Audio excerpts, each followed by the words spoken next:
दोस्तों ये रास्ते में हमें कुछ ब्लू शीप मिल गई हैं जिनको कि हिंदी में भराल या भारल कहते हैं। और ये हाई एल्टीट्यूड्स पर रहने वाले जो गोट्स हैं उनमें से एक हैं। और नाम में शीप है लेकिन एक्चुअली बकरी जैसी होती है ये। और स्नो लेपर्ड का फेवरेट खाना होता है ये।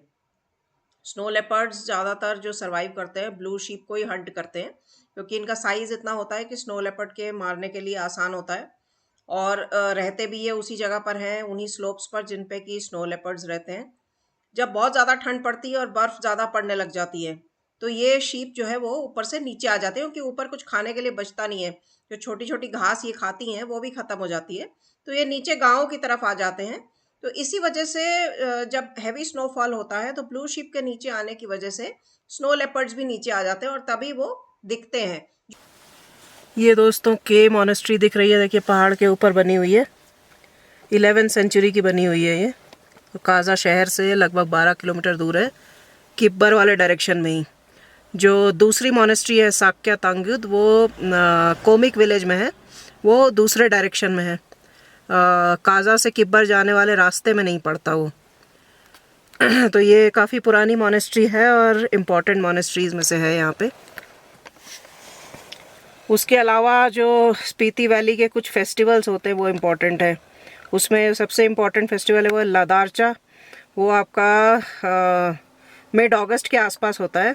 उसकी पुरानी इम्पोर्टेंस भी है, जो कि ट्रेड के लिए वो यूज़ होता था।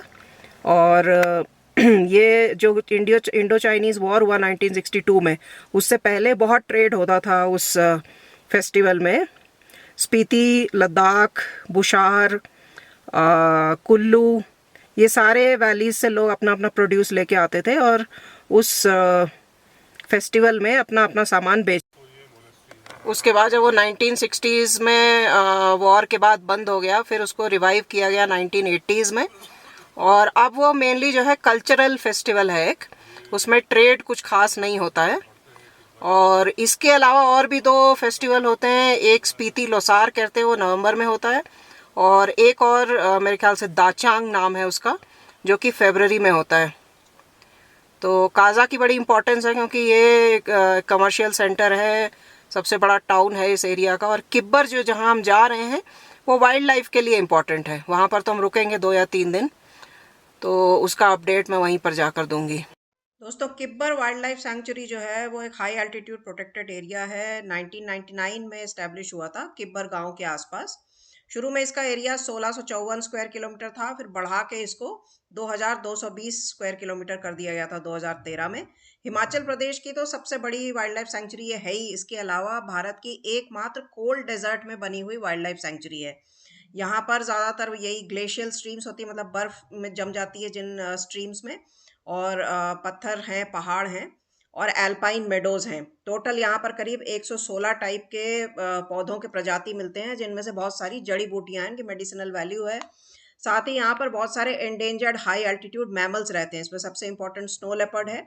उसके अलावा हिमालयन वुल्फ है, साइबेरियन आइबेक्स है, टिबेटन गजेल है, पलास कैट है और हिमालयन तार है। उसके अलावा बर्ड्स भी हैं, जैसे हिमालयन ग्रिफन है, लेमरजियर जिसको कि बियर्डेड वल्चर कहते हैं, चुकोर पार्ट्रिज, टिबेटन स्नो कॉक। दोस्तों अभी पहुंच गई हूँ किब्बर विलेज, जहाँ पे हमारा स्टे है। ये पीछे पूरे बर्फ़ के पहाड़ हैं, इसी पर स्नो लेपर्ड दिखते हैं। और एक फीमेल है कब्स के साथ, वो बता रहे थे जो इसके ओनर हैं कि वो दिखती है कभी कभी। ये किब्बर गांव है पूरा। ये देखिए, मेनली ये मड, स्टोन और वुड के बने हुए होते हैं जो घर आप देख रहे हैं।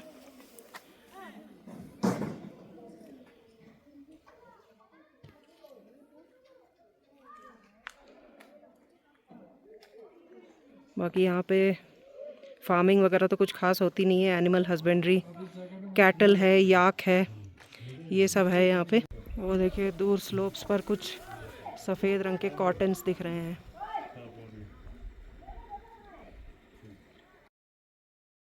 किब्बर दोस्तों 14,000 फीट की ऊंचाई पर है और ऑक्सीजन टेंशन सी लेवल के हाफ से भी कम हो जाता है यहाँ पर।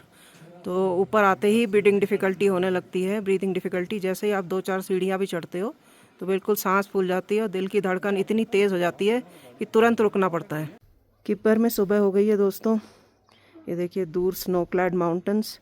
हालांकि कल हम थोड़ा सा डिसअपॉइंट हो गए क्योंकि यहाँ के जो ओनर है वो कहने लगे कि अभी स्नोफॉल के तो कोई चांसेस नहीं है, तो स्नो लेपर्ड साइटिंग के भी चांसेस ऑलमोस्ट ज़ीरो हैं। लेकिन फिर भी उम्मीद पे दुनिया कायम है। और यहाँ पर पास में ही बहुत सारी रसेट स्पैरोज़ बैठी हैं। ये देखिए स्पैरो जैसे लग रहे हैं तो स्पैरो ही, लेकिन जो कॉमन हाउस स्पैरो हमें प्लेन्स में दिखता है वो नहीं है। ये मोस्ट लाइकली रसेट स्पैरो है या कोई और भी हो सकता है। अभी चेक करूँगी आईडी इसका स्टिल फ़ोटो लेके। ये बहुत सारी येलो बिल्ड चफ है यहाँ पर। जब मैंने कुफरी में आपको वो क्रो दिखाया था, जो जंगल क्रो था, उस समय मैंने बताया था कि और हाई एल्टीट्यूड पे जैसे हम जाते हैं तो क्रो फैमिली की और 3 स्पीशीज़ आती हैं, yellow billed and red billed chough और कॉमन रेवन। तो यहाँ पर कई सारे आपको येलो बिल्ड चफ दिख रहे हैं और इसके अलावा यहाँ पे रेवन्स भी दिखते हैं बीच बीच में। दोस्तों आज लांगजा विलेज पहुँचे हैं।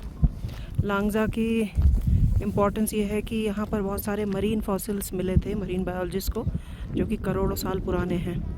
तो मरीन फॉसिल्स इस पहाड़ की ऊंचाई पर, मतलब किब्बर 14,000 है तो ये भी उसके आसपास ही है, 13-14 हज़ार। तो इतनी हाइट पर जब मरीन फॉसिल्स मिलते हैं उसका मतलब यही है कि ये जगह एक समय पर समुद्र के नीचे हुआ करती थी। और यहाँ पर जो समुद्र था उसका नाम था टेथिस सी। तो लांगजा एक बस छोटा सा गांव है, बस कुछ छोटे छोटे घर हैं, होम स्टेज़ हैं और कैफ़ेज़ वगैरह हैं। इस टाइम पर तो ऑलरेडी सारा पानी जो है वो फ्रीज़ हो चुका है, तो ये सब कुछ बंद हो चुका है। तो यहाँ का जो एक अट्रैक्शन है वो ये बुद्धा है, बुद्धा स्टैचू यहाँ पर है ये लांगजा में। दोस्तों ये बुद्धा स्टैचू है लांगजा विलेज में। इसकी हाइट 35 फीट की है और लांगजा की हाइट जो है वो 14,500 फीट के करीब है। तो ये विलेज मशहूर है मरीन फॉसिल्स के लिए। एक टाइम पे यहाँ पे टेथिस सी हुआ करता था, लेकिन आपको पता ही है हिमालय के फॉर्मेशन की हिस्ट्री अगर आपको मालूम है तो ये आपको मालूम ही होगा कि जो यूरेशियन प्लेट और इंडियन टेक्टोनिक प्लेट्स हैं ये आपस में एक दूसरे की तरफ चलते चलते टकरा गई और फिर एक दूसरे के नीचे आ गई। तो इसकी वजह से हिमालय बना, और हिमालय जब बना तो जो समुद्र यहाँ पे था, जो टेथिस सी जिसको कहते थे, वो नेचुरली वो गायब हो गया और अब यहाँ पर पहाड़ हैं। तो आज के दिन में 14,000 फीट पे आपको मरीन फॉसिल्स मिल रही हैं। ये इस जगह की इम्पोर्टेंस है। दोस्तों अभी आ गई हूँ कोमिक विलेज, और कोमिक विलेज जो है हाईएस्ट विलेजेस में से है जो मोटरेबल रोड से कनेक्टेड है। और यहाँ पर एक मोनेस्ट्री भी है, साक्या तांग्युद मोनेस्ट्री। और ये मोनेस्ट्री थोड़ा जैसे फोर्ट्स होते हैं ना, किले, उसके स्टाइल में बना है। जो ये कलर इसमें स्ट्राइप्स बने हुए हैं, रेड बना हुआ है, वाइट और ब्लू, तो ये थोड़ा फोर्ट के स्टाइल में बना हुआ है। 14th सेंचुरी का बना हुआ है ये। और कोमिक विलेज के पास में बिल्कुल सिचुएटेड है। अभी मैं हूँ हिक्किम में और ये है वर्ल्ड्स हाईएस्ट पोस्ट ऑफिस। ये फंक्शनल है पोस्ट ऑफिस, ऐसा नहीं है कि सिर्फ लिखा हुआ है। यहाँ पे एक्चुअली पोस्ट कार्ड्स मिलते हैं, आप चाहें तो अपने घर भेज सकते हैं, अपने किसी रिश्तेदार को पोस्ट कार्ड यहाँ से भेज सकते हैं। इसका एक पिन कोड भी है 172114 और इसकी हाइट है हिक्किम की लगभग 14,500 फीट। और जहाँ पर हम रुके हुए हैं किब्बर, उसकी हाइट 15,000 फीट है। तो वहाँ से पास पड़ता है, काजा से 46 किलोमीटर्स है। और देखिए यहाँ पर लिखा भी हुआ है वर्ल्ड्स हाईएस्ट पोस्ट ऑफिस। तो ये है चीचम ब्रिज जो कि चीचम और किब्बर गांवों के बीच में कनेक्शन है। और ये दुनिया का हाईएस्ट ब्रिज है, 13,500 फीट पे बना हुआ है ये। पहले इन दोनों गांवों के बीच में एक रोपवे होता था जो बड़ा ही खतरनाक था। बाद में इस ब्रिज ने जो है उस रोपवे को रिप्लेस किया और इसको देखने दूर दूर से लोग आते हैं। और जिस गॉर्ज के ऊपर से ये गुजरता है, मतलब जो दोनों गांवों को कनेक्ट करने की ज़रूरत पड़ी इसलिए क्योंकि बीच में एक खाई है, वो करीब 1000 मीटर गहरी है। तो मतलब 1000 मीटर का ड्रॉप है इस ब्रिज से। तो ये बड़ा ही मशहूर ब्रिज है और किब्बर और चीचम विलेजेस के बीच में प्लेस्ड है। इसके कंस्ट्रक्शन में करीब 4 साल लगे, 2017 में खुला और इसकी टोटल लेंथ जो है वो 114 मीटर है।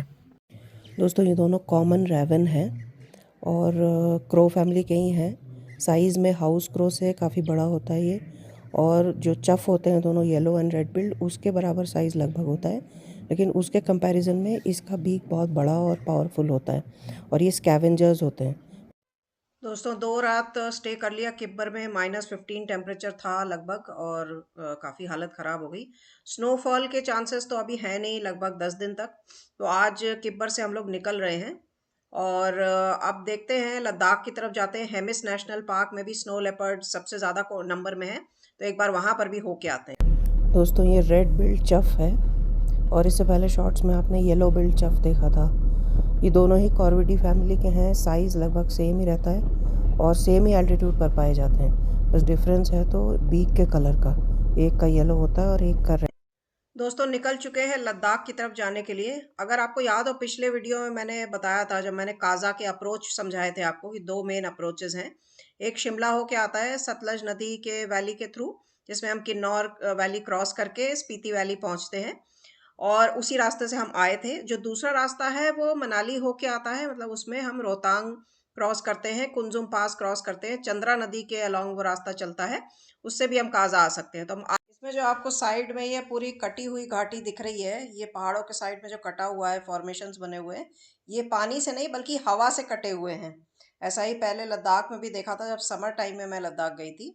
और अभी ये जो स्पीति से हम लद्दाख जा रहे हैं लाहौल वैली क्रॉस करके, तो ये सेम उसी तरह के फॉर्मेशंस है। हालांकि पहाड़ अलग है, वहाँ का कलरेशन थोड़ा अलग है, वहाँ थोड़ा येलोइश ज़्यादा है कलर। यहाँ पर ये मतलब ग्रीनिश ब्राउनिश सा कलर है, लेकिन है आए थे हवा की शिमला वजह वाले से रास्ते से। लेकिन अब हमें जो ले जाना है तो हम मनाली वाला रास्ता यहाँ से लेके निकल रहे हैं। और इस रास्ते में रोहतांग जो आता है वो 13,000 फीट के आसपास है। उसके बाद बाटाल आता है और उसके बाद कुंजुम पास आता है, जो 14,928 मतलब लगभग 15,000 फीट पर है। इतनी हाइट किब्बर गांव की भी थी जिसमें हम रुके हुए थे। तो अब इस रास्ते से होकर हम लेह मनाली हाईवे पे पहुंच जाएंगे। लेह तो आज पहुंचना मुश्किल है रात तक, तो रास्ते में ही कहीं पर रुक जाएंगे। लेह मनाली हाईवे पे बहुत सारे स्टॉप्स हैं जहां पर हम रुक सकते हैं।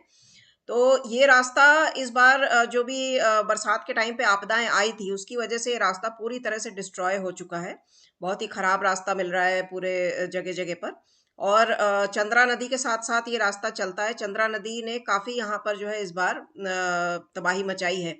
तो ऑफिशियल रूट होते हुए भी ये पूरा का पूरा ऐसा टूटा हुआ रास्ता है, ऑफ रोडिंग जैसा लग रहा है, जैसे कि ऑफिशियल रास्ता यहाँ पे कभी था ही नहीं। इस रास्ते को देख के ऐसा लगता नहीं है। इस तरफ दोस्तों आपको दिख ही रहा है कि बहुत ज़्यादा स्नोफॉल हुआ है, हैवी स्नोफॉल हुआ है यहाँ पर।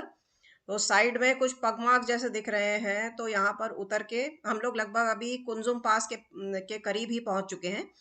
तो जो पगमार्क्स दिख रहे हैं वो ऐसा लग रहा है कि स्नो लेपर्ड के हो सकते हैं।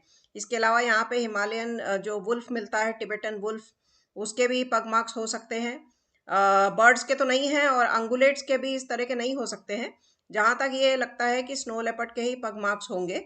और अभी थोड़ा उतर कर उसको हम देखने वाले हैं कि स्नो लेपर्ड के पगमार्क्स ही हैं या कुछ और है। अगर होंगे भी तो पुराने होंगे, फ्रेश तो नहीं हो सकते हैं।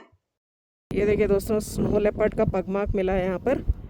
पीछे और भी हैं, उसी लेपर्ड के हो सकते हैं, बच्चों के भी हो सकते हैं, लेकिन ये तो डेफिनेटली लेपर्ड का ही पगमार्क है। देखिए अभी हम ऑन द वे हैं और हम वाया मनाली जा रहे हैं लद्दाख स्पीति वैली से। चारों तरफ बर्फ़ ही बर्फ़ है। ये देखिए दोस्तों, और पगमार्क मिले हैं स्नो लेपर्ड के और ये लगातार आगे जा रहे हैं लाइन से। लेपर्ड के ही होंगे क्योंकि इस जगह पर नॉर्मल डॉग्स वगैरह तो आ नहीं सकते। वुल्फ का भी नहीं हो सकता। अभी मेरी सांस फूल रही है, देखिए स्नो लेपर्ड के ही पगमार्क है। दोस्तों इस एरिया की जो नेटिव बर्ड्स हैं जो विंटर में स्नोफॉल के बावजूद भी यहीं पर रहती हैं, उनमें से आपका हिमालयन ग्रिफन वल्चर है, बियर्डेड वल्चर इसको लेमरगियर कहते हैं, टिबेटन स्नोकॉक है, चुकोर पार्ट्रिज है। ये बर्ड्स जो है ये बर्फ गिरने के बाद भी यहाँ पर रहते हैं। ऐसी ग्रेट रोज फिंच है, यूरेशियन मैकपाई भी आपको आगे दिखेगी जब हम लद्दाख जाएंगे। लेकिन कुछ बर्ड्स जैसे कॉमन रोज फिंच है, ये माइग्रेट करके लोअर एल्टीट्यूड्स पे चले जाती हैं। तो ये एल्टीट्यूडनल माइग्रेशन बड़ा कॉमन होता है हिमालयन बर्ड्स में। जब समर के टाइम बर्फ पिघलती है तब ये ऊपर आ जाती हैं हायर एल्टीट्यूड्स पर और यहाँ पे ब्रीड करती हैं। और उसके बाद जब बर्फ गिरने लगती है और खाना खत्म हो जाता है, उनका ब्रीडिंग भी खत्म हो चुका होता है, तो फिर वो लोअर एल्टीट्यूड्स पर चली जाती हैं जहाँ पर कि उनको खाना मिलता रहता है। अब जो हम रिवर के अलोंग चल रहे हैं, देखिए इसके अलोंग भी जो पत्थर है, ये बिल्कुल आइडियल लोकेशन है आइबिस बिल के लिए। तो आइबिस बिल बहुत ही मुश्किल से दिखता है। अब हम पहुंच चुके हैं अटल टनल के पास में, लेकिन इसके थ्रू हम नहीं जाएंगे, हम क्रॉस करके साइड से निकल जाएंगे। लेह मनाली हाईवे पर हमें जाना है और वहीं पर कहीं पर हमें आज रुकना है।